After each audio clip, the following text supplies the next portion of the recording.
Hi everyone, I'm Kathryn Soley, and this is 1-800-CALL-KATHRYN.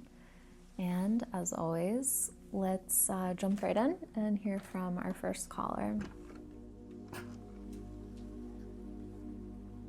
Hey, my name is Rose, and I think I'm a bad person. Like, I just really have problems with boundaries, but it's not really anything to do with like any medical condition like autism or anything. I just have problems with it, and I always have, and I've always tried to get better, but no matter what I do, I always just like end up crossing people's boundaries. And it's really hard for me because that's just what I've like normalized as normal when I've grown up. So I don't really know what's going on, and I don't really know what to do about it. I tried speaking to a therapist, but I just keep making people uncomfortable. And for anything I say, I just have problems with taking people's things. And I don't know. I just don't think sometimes. Anyways, thank you. Bye. Okay. Thank you for calling in, Rose. So let's shuffle these cards here and let's see what we have for you.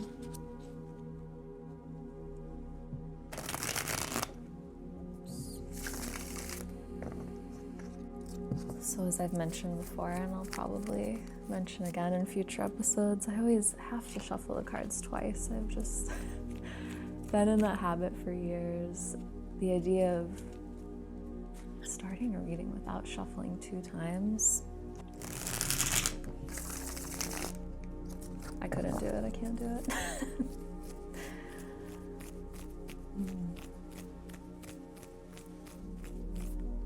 So, let's see here.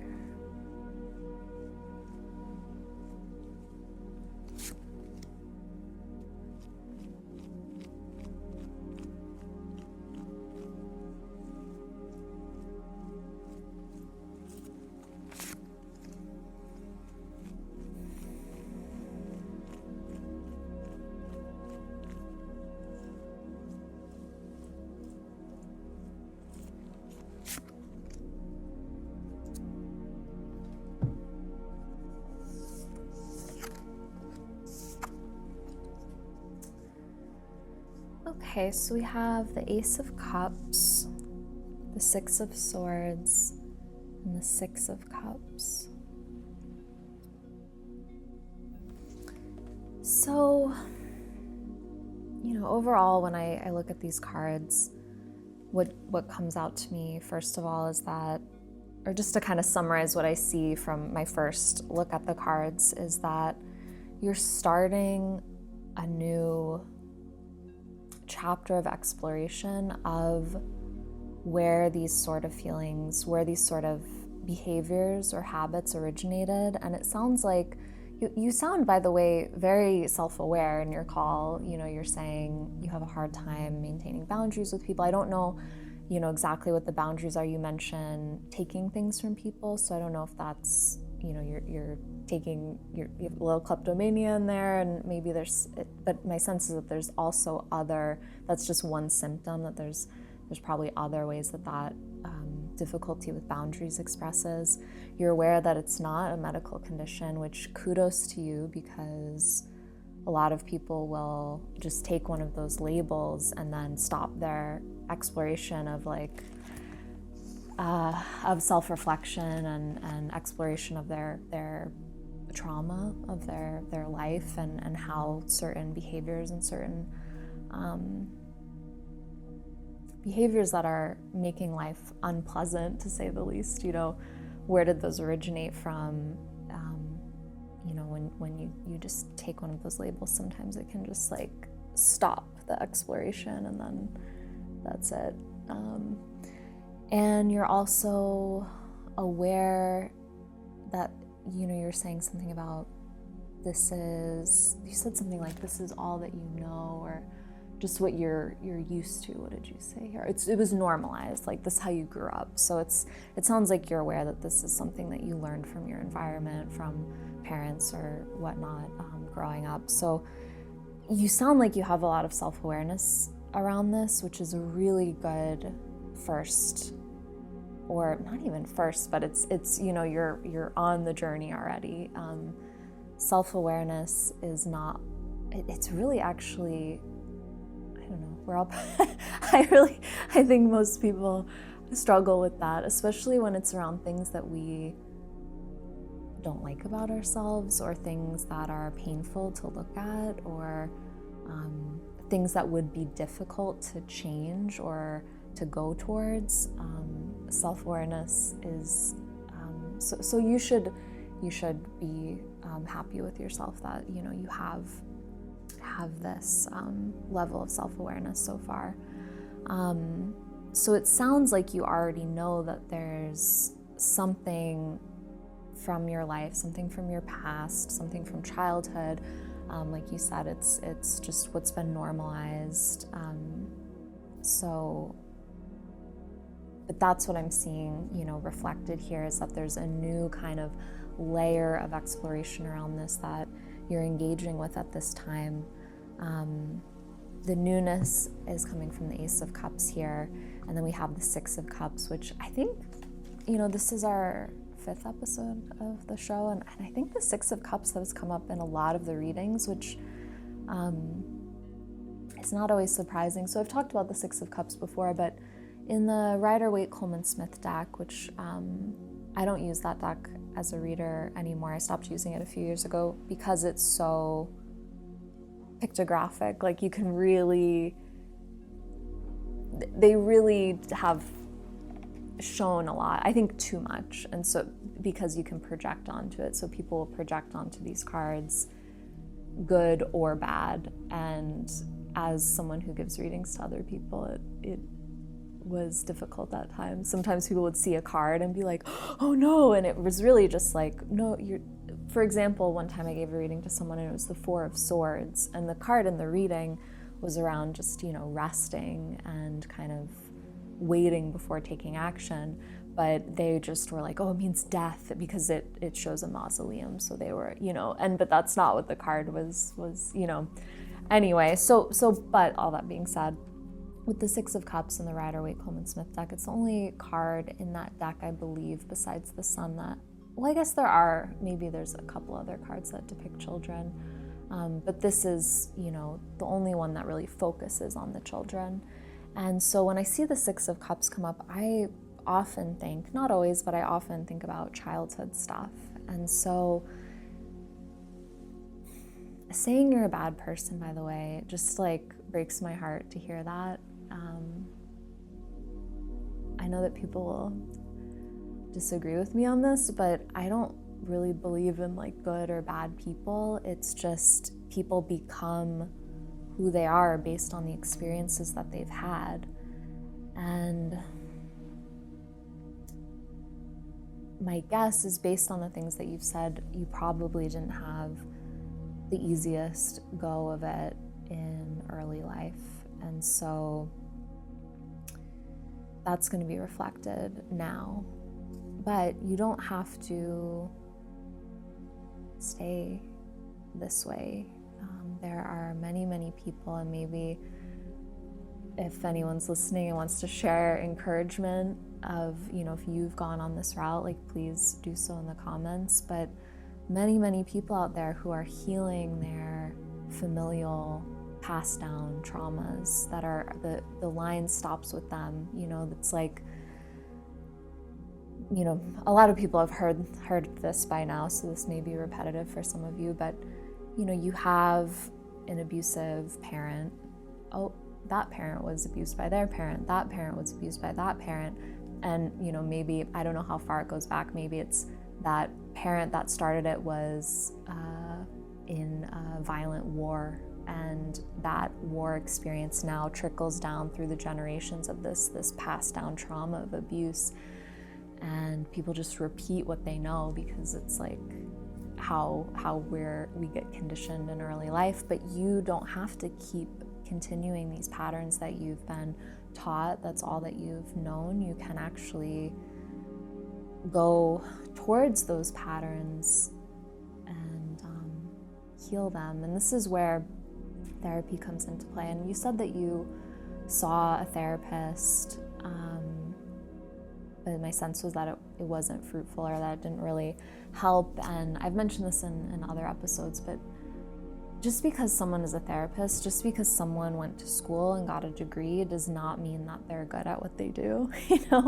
Like there's, someone can become a plumber, but there's really good plumbers and there's plumbers that are not good at what they do. They might have had the same years of work, but it's the same with any sort of profession. Tarot readers, there's a lot of tarot readers that are not very good at what they do.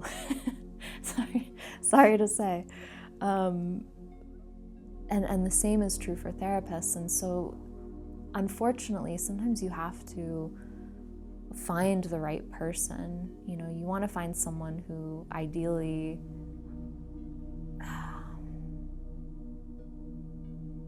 has done a lot of their own work. That's what I would look for anyway. I like to always recommend Hakomi psychotherapy, Hakomi, and a lot of times it's very expensive, therapists, unfortunately, but a lot of times good therapists will take insurance, but you might have to look a little bit to find the right person. And then of course there's other forms of support that you can get from friends and family and community, but I don't know, unless you already have like a really good support system, a therapist can be a good place to start. And you want to find someone too that's not just like babying you. I think a lot of therapists now, like they won't push you to do the self-reflection, to go towards uncomfortable feelings. Like therapy should feel good, but it should also feel bad sometimes because you're going towards things that are uncomfortable and things that you are afraid of and so on. So, and this tarot reading, sadly not a replacement for therapy. Tarot, is a helpful tool, it's a helpful reflection. It's just reflecting things that we know back to ourselves, but it's not a replacement for doing the inner work and different sorts of therapeutic models. So, and then the Six of Swords here, it's sort of I didn't really touch on that, but the Six of Swords is this journey, and you're going on some kind of journey at this time inwards. And the Six of Swords to me also often indicates that it's not necessarily easy. Even if we know where we're heading, and even if we know where we're heading is somewhere better, is somewhere more positive, which if you engage with this work, if you engage with your inner work, with your inner process, it will get better. It doesn't happen overnight. It's in my experience, and this is what I understand from everyone that I know that is engaged with this kind of work, is it's like a slow, sort of process. You have moments of aha moments and moments where things really like change in dramatic ways. But to get to those moments, it takes maybe months and months and sometimes years to get to those like breakthroughs. So it's not going to be like an overnight process. And so if you can be patient with yourself and be gentle with yourself, that, you're doing your best and this may take time, that would be helpful. But, so even if we know that where we're heading will be better, it can still be sad to leave behind what we knew. So for example, even if you're in a relationship where this is just an example, I'm not saying this is your situation. You're in a marriage where your husband degrades you and threatens you and maybe sometimes even hits you. And leaving the relationship you know will lead to a better life for you. It's kind of a no-brainer, right? But there is going to be a part that's like sad to leave that person, that's sad to leave the relationship. It sounds, people who have not done that sort of, have not had that sort of or similar sorts of experiences, it won't make sense to them. But, you know, think about any sort of kind of difficult experience. There's always like a part of you that stayed for one reason or another, even if it's a traumatized part. So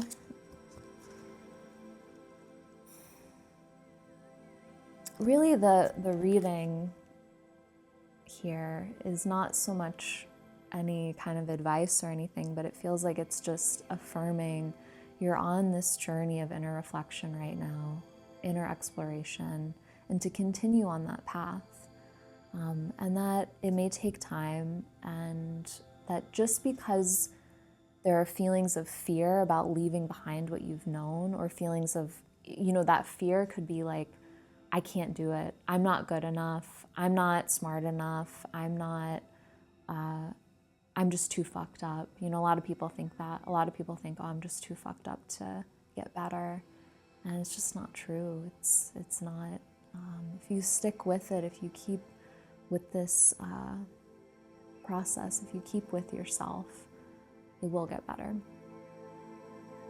And if you can find a good therapist, it'll speed it up dramatically.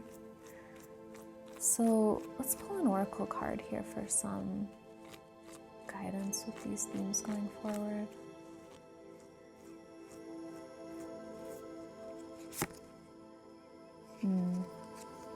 Okay.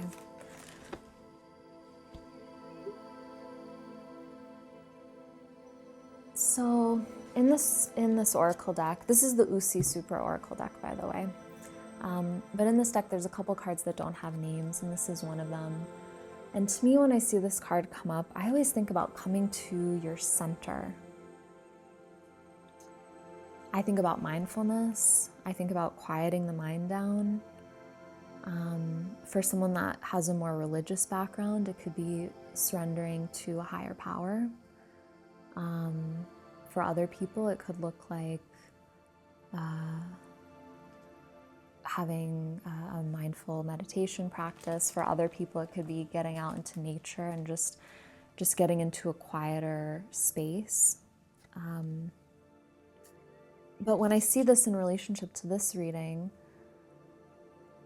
my question is, are you thinking too much about this?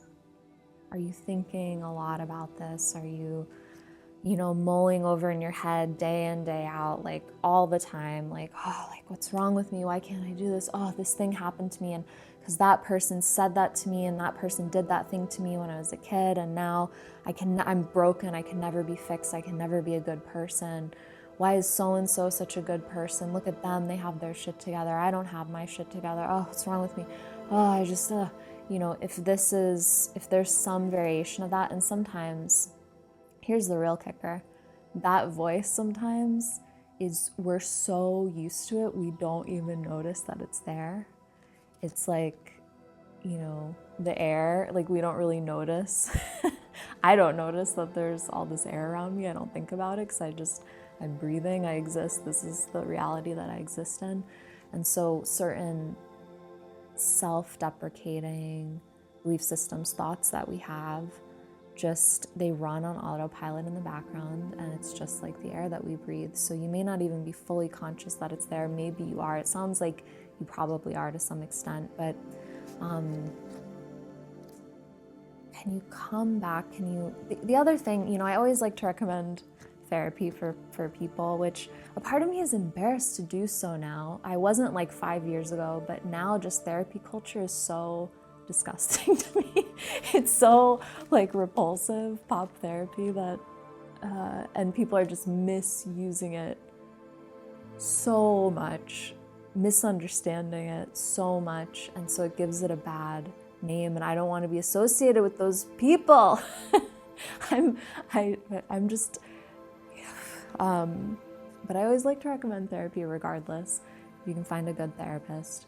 The other thing that I always like to recommend is some sort of mindfulness practice. And this is, I talked about this, I think, at length in episode 3 or 4.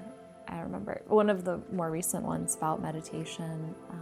But having some sort of mindful practice where you're just, it can be just as simple as just following the breath, just breathing in and breathing out, and just staying with your breath, noticing the sensations of the breath, breathing in, breathing out, lungs expanding, lungs contracting, chest rising, chest falling. It can be as simple as that, but that can really help sometimes when the mind is like spiraling. So, all right, Rose, that is what I have for you. Don't lose hope on yourself. I don't get the sense that you have. From your voicemail, my sense is that you're determined and that you have the strength to do this work on yourself. So I hope that well, I wish you the best on that. Yeah, okay. So, that's a hard one. It's hard to hear someone say that they feel like they're a bad person, But it's understandable why someone would feel that way. I think we all feel that at one point or another in life, if we're honest with ourselves.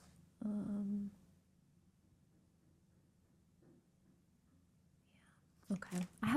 My neighbors are doing some construction, so hopefully you guys can't hear the hammering away, but we'll see here. Okay, let's do, this one's a little lighter here.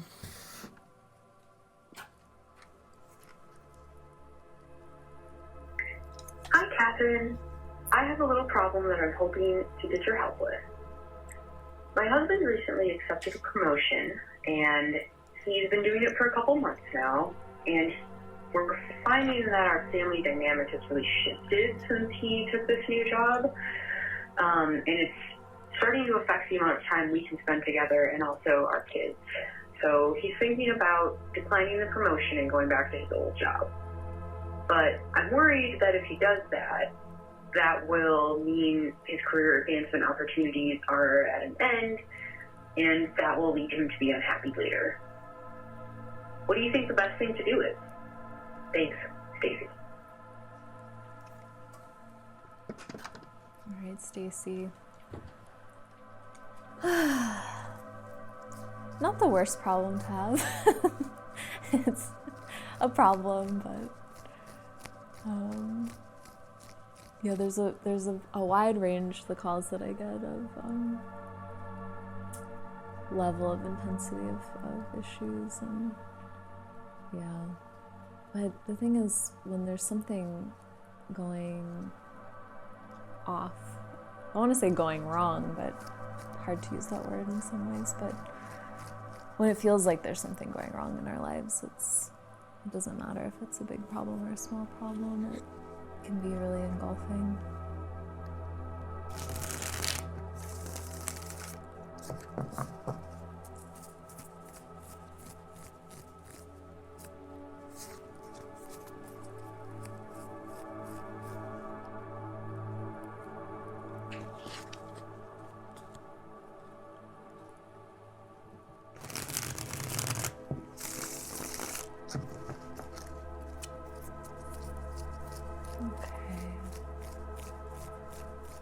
Let's see what we have for you, Stacy.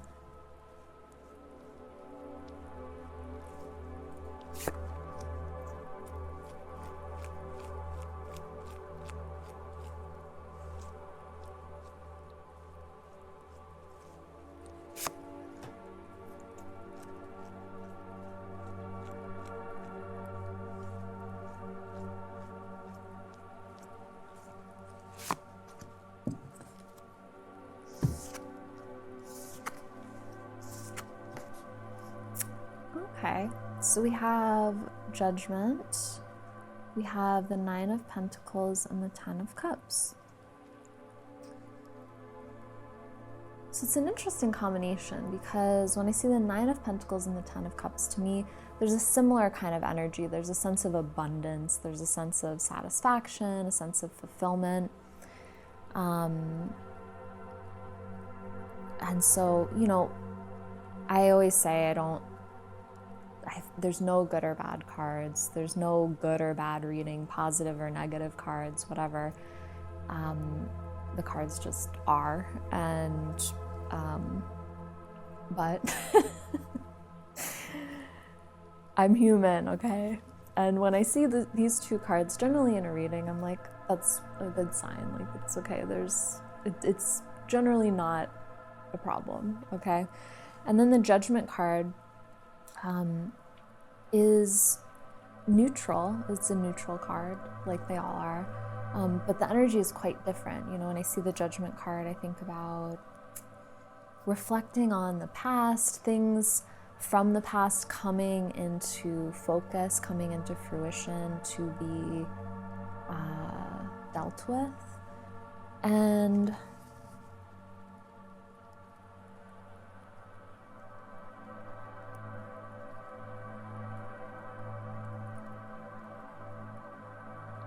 so I wonder if you and your husband may be reflecting at this time around what does abundance look like for you? And see, that's another word.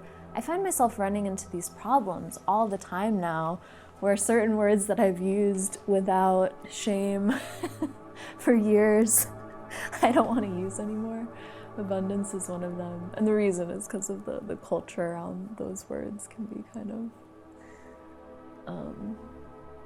repugnant.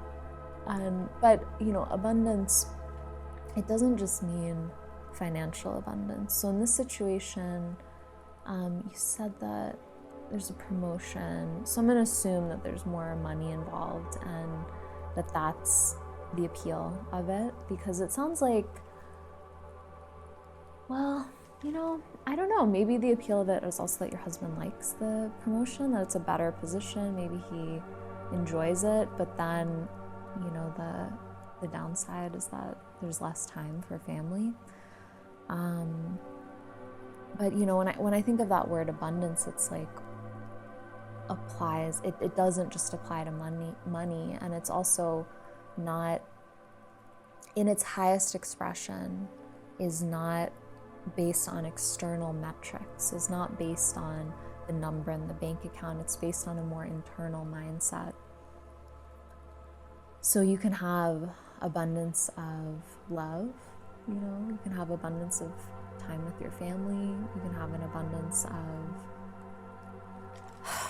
you know, I guess if I think about abundance from my current perspective, my current level of understanding, how it would be expressed in its highest form would be just like free, like a feeling of freedom, meaning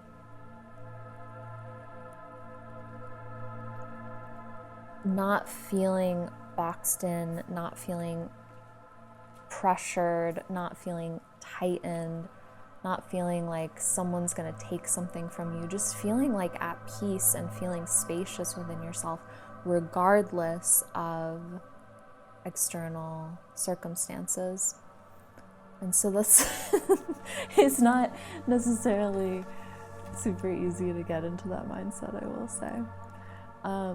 But I think it's a good goal to work towards. So you might just be looking at within your family at this time, you know, what does abundance mean to you guys? What does it mean to, and what does it mean for you guys? And it might mean different things to you, and it might mean something different for your husband. Like you might have differing perspectives or differing desires around that word and that feeling at this time. The Judgment card is making me curious.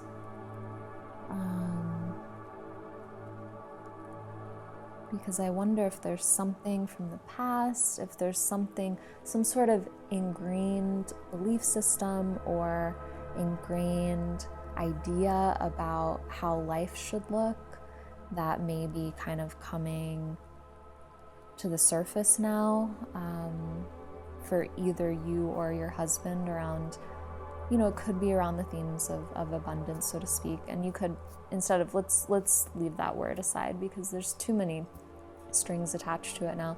So you could say, what is your relationship to money like? What is your relationship to comforts, like physical world comforts? What is your relationship like to free time? Like, how do you relate to free time? Are you able to relax? Do you always have to be doing something?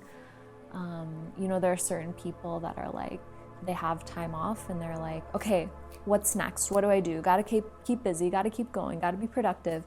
And then there's other people that are, what's funny is I feel like I've never known a lot of people that are actually good at resting.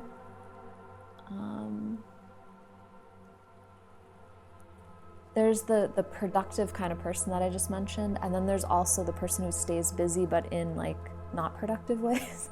Like they stay busy playing a video game or watching TV or watching TikTok or something, and that's keeping busy also, but it looks different. It's not really relaxing. I don't think those things are, we think that they're relaxing, but they're not actually relaxing. But anyway, yeah, do you have ideas, belief systems around, again, these sort of things, money, time, and do they differ from your husband? What are his ideas? What are his belief systems around these things? And, having again, the 9 of Pentacles and the 10 of Cups here, to me, it also points to you guys probably already have it pretty good. That's my sense, is that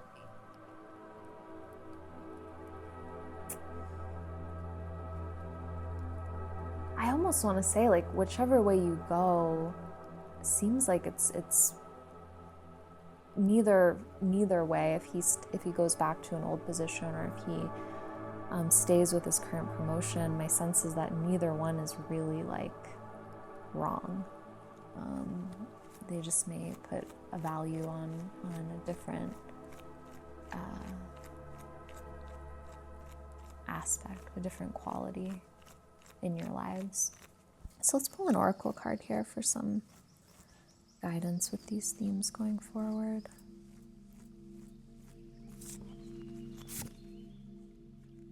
The Moon card.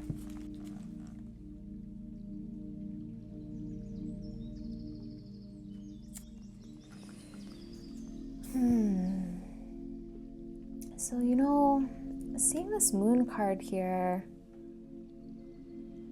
in relationship to the Judgment card, it makes me reiterate, or makes me kind of come back to the Judgment card and be thinking about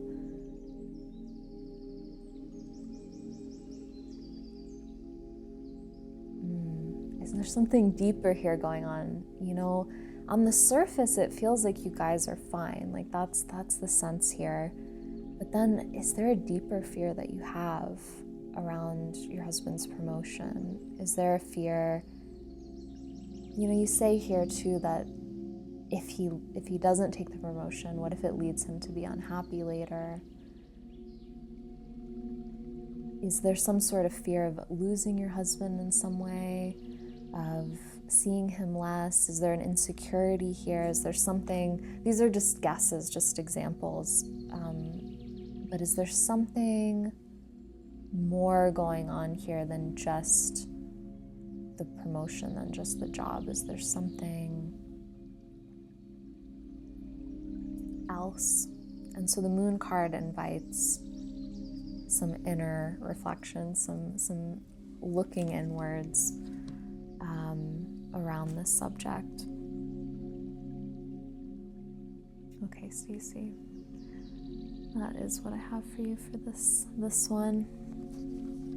Thanks for calling in. And it'll work out. It's, I try not to say things like that, but I think it'll work out. However, I mean, the truth is, it always works, you know, it always works out, even if it doesn't work out how we want it to, even if it takes a long roundabout way of working out, it just, maybe that's just my mindset. I always view things as like, you know, it may have not have gone the way that I wanted to, but it led me somewhere, and I made the best of it. Okay, so let's hear from our next caller here. Hi, Kathryn.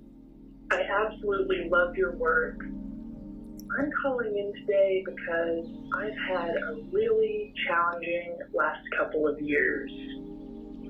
I've been dealing with mold illness and Lyme disease, and I've been very sick for a long time now. In addition to that, I lost my home and most of my belongings to the mold. And around the same time, my partner, who I thought was my person, broke things off with me. I'm getting ready to move to a new city. I'm preparing for a fresh start. But my question for you today is, how do I regain my trust in the universe? These last couple of years have been blow after blow, sort of tower moment after tower moment. And I've been trying so hard to rebuild from the rubble. I have put so much effort and energy and intention into my healing and into rebuilding my life so that I can share my gifts with the world. But I really lost my faith along the way.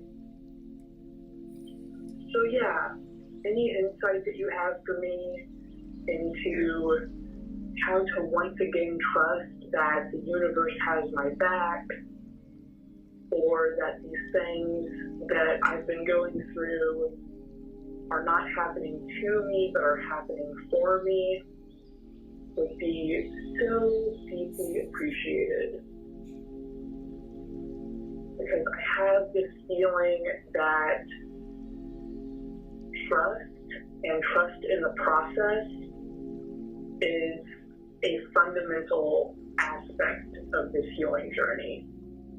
And I feel some shame and embarrassment that I hadn't been able to access it in recent times. Thanks so much. Bye-bye.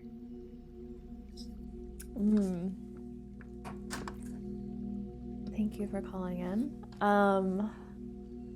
I'm like kind of delighted at the synchronicity of it. I mean, I picked these calls before I started, but I didn't think about, you know, the way that I ended the last reading was I was just talking about having that sort of attitude that you're like, oh, I want to be more in touch with that, of just things will work out. You said happening for you and not to you. But having the shame about not seeing that, no. I get that. I've definitely been there myself at times when it's just like, things are just not going well, and having a hard time seeing the brighter side. But you can't really, if you're, you know, the caller said here that they're in tower moment after tower moment. The tower card is a card in the major arcana in the tarot, where when that comes up, things in your life are changing.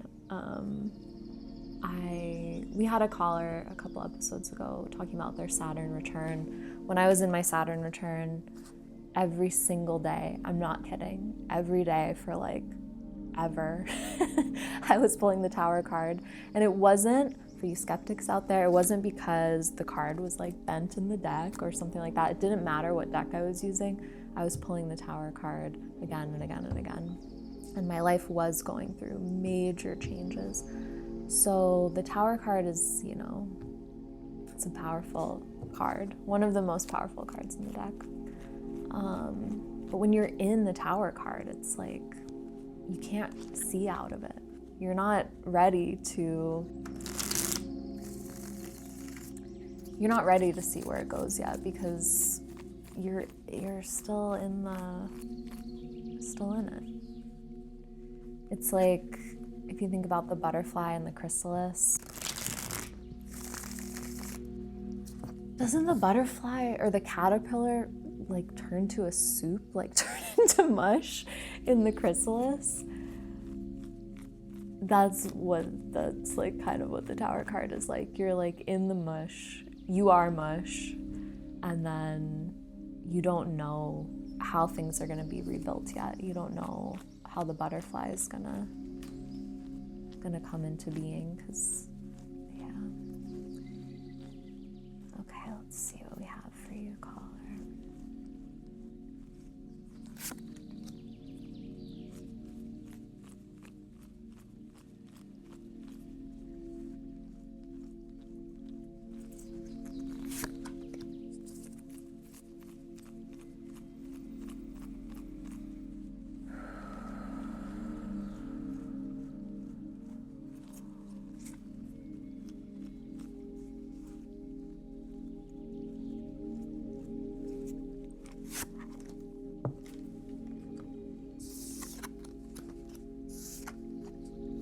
Okay, so we have the Three of Swords, Temperance, and the Seven of Wands. Okay, so just seeing these all right away, the thought is you're going through a difficult time.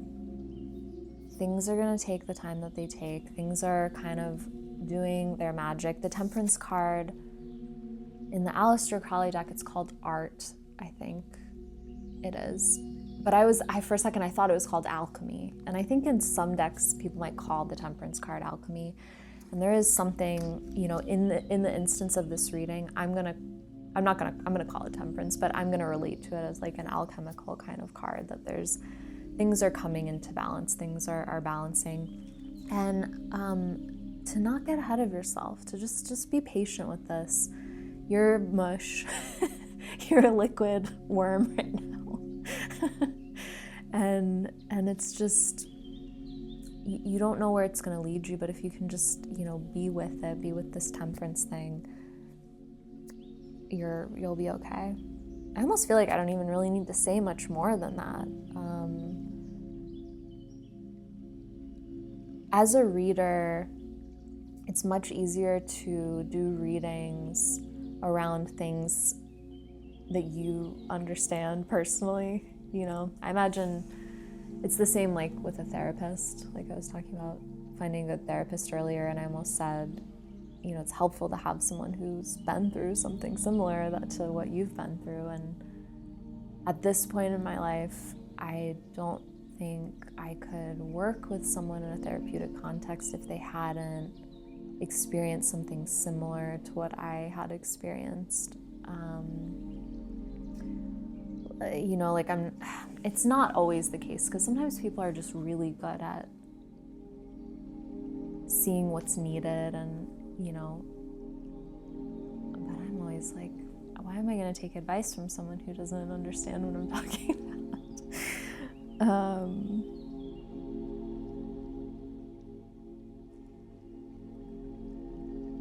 The Seven of Wands.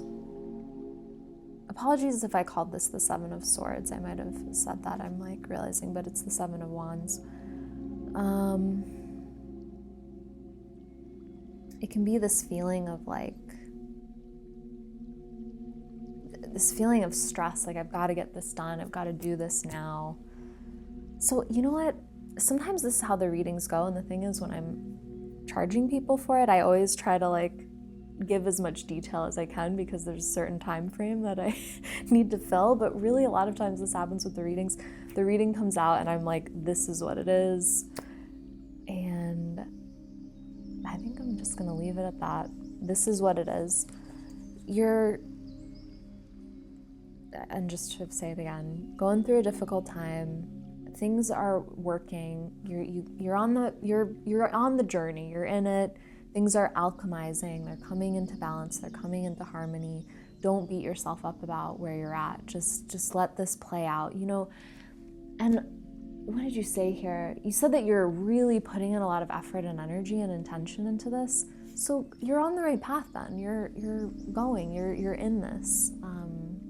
You may not be liquid mush anymore. You may be kind of in the reconfiguration process, but still haven't popped out of that chrysalis yet. So just be patient with yourself. Give yourself grace with this. And the sense that I have from your call too is that you're saying like you feel bad that you're not fully in contact with that. It's happening for you instead of to you. But my sense is that I don't believe you fully when you say that, because even though you're talking about all these difficult things happening, it sounds like you have a pretty good view and attitude of it. So you might be in better shape than you think you are.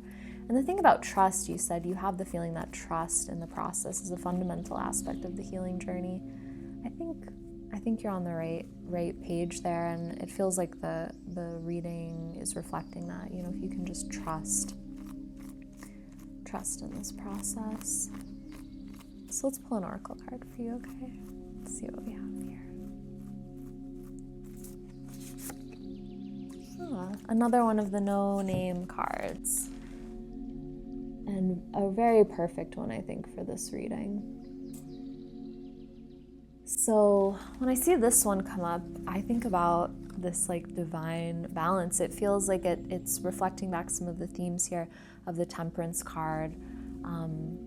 I would say this card just brings in this other quality that of the spiritual nature of things. So trust, surrender to the process is an advanced practice. It's something we as humans at this time on the planet are not very good at. We're not, I won't say we're not good at it. It's just that we are not taught how to do it. We're supposed to be in control at all times. And what's your 5-year plan? Like, map it out by the day, by the hour. It's like, but there's no just trusting and surrendering. Let's surrender. No. I'm in control. I'm not only in control of my own life, I'm in control of the other people around me. I'm going to tell strangers on the internet how to live their life. I'm in control.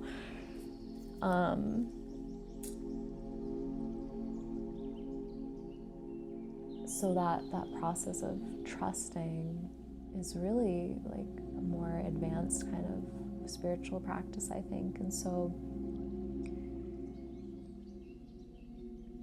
it's a hard one. I struggle with that one myself often, especially when things aren't going so well or I'm having a hard time, to just be like, okay, I guess, this is the roller coaster, the point of the roller coaster I'm on now, or this is, the part of the movie that we're in. But, yeah.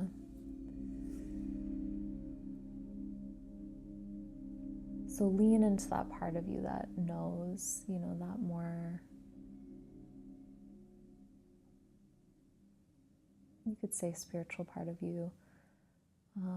For some people, kind of like in the first reading that we did, for some people, it'll sound like or look like surrendering to God, like giving it to God. For some people, it'll look like they might, instead of saying God, they're going to say the universe. For other people, instead of saying the universe, they're going to say their life's path.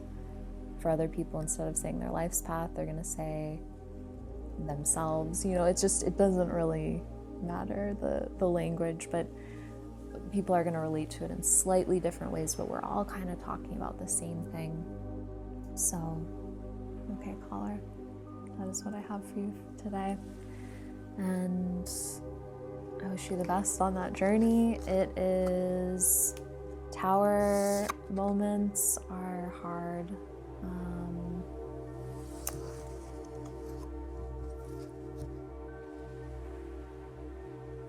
But they polish the mirror. I can't remember if it's Ram Dass or Rumi. I think Rumi said, if you're irritated by every rub, how will your mirror be polished? And so every rub that we get in life, it's polishing our mirror. But then I think Ram Dass wrote a book called Polishing the Mirror. So it's polishing the mirror now. Okay, let's do our card of the day, shall we?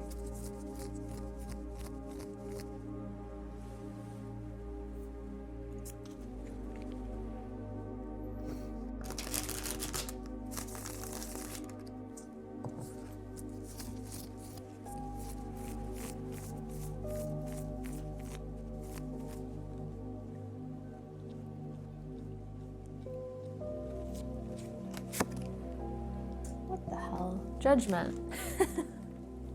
I think this was this the card of the day in the first episode, and then it came up in one of our readings again. You know, this card's been showing up in a lot of my readings the last month or so,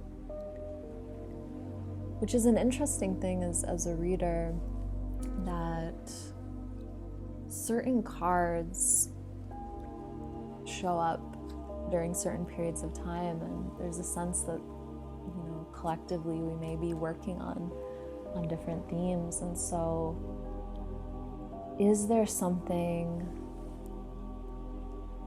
from your past, something that is from your past but is affecting your current day-to-day life, that you're ready to investigate, that you're ready to look at, that you're ready to heal, that you're ready to let go of? This is the invitation to do so. What are you ready to see, to acknowledge? And we've got it's like the AA thing. You have to admit you're an alcoholic. That's the first step, right? And it's true for everything. It's like you have to be ready to admit that there's something going on before you can heal it.